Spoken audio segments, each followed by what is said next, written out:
ঝিনাইদহের শৈলকুপা উপজেলার নিত্যনন্দনপুর ইউনিয়নের শেখরা গ্রাম থেকে ডাকাত সন্দেহে ৩ জনকে আটক করেছে সেনাবাহিনী। বুধবার রাতে সংঘটিত এ ঘটনায় এলাকা জুড়ে উত্তেজনা বিরাজ করছে। সেনাবাহিনী সূত্রে জানা যায়, পূর্ব শত্রুতার জেরে বৃহস্পতিবার সন্ধ্যায় শেখরা গ্রামের জিয়া মণ্ডল পার্শ্ববর্তী দক্ষিণ মনোহরপুর গ্রামের সানাউল্লাহকে মারধর করেন। এরপর রাত আনুমানিক ১১টার দিকে সানাউল্লাহর ছেলে পাভেল কয়েকজন সহযোগী নিয়ে জিয়া মণ্ডলের বাড়িতে হামলা চালায়। এ সময় জিয়ার বাড়ির লোকজন ডাকাত ডাকাত বলে চিৎকার করলে আশপাশের লোকজন ছুটে এসে পাভেল ও তার সঙ্গীদের গণপিটুনি দিয়ে আটক করে।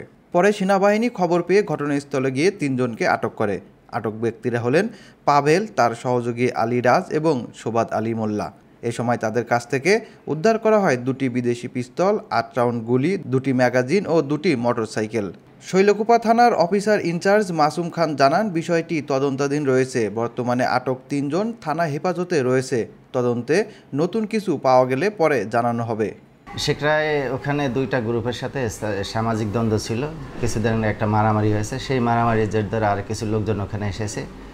আসার পরে জনক পাভেল নামে একজন লোককে তার এলাকাবাসী ডাকার সন্দেহে ব্যাপক মারপিট করছে। তাকে চিকিৎসার জন্য ঢাকা পাঠানো হয়েছে। আর ২টা গুলির বিষয়ে ২টা গুলি, ২টা ম্যাগাজিন, ৮ রাউন্ড গুলি, এটা আমরা পরিত্যক্ত অবস্থায় পেয়েছি। এই বিষয়ে আমাদের তদন্ত চলছে।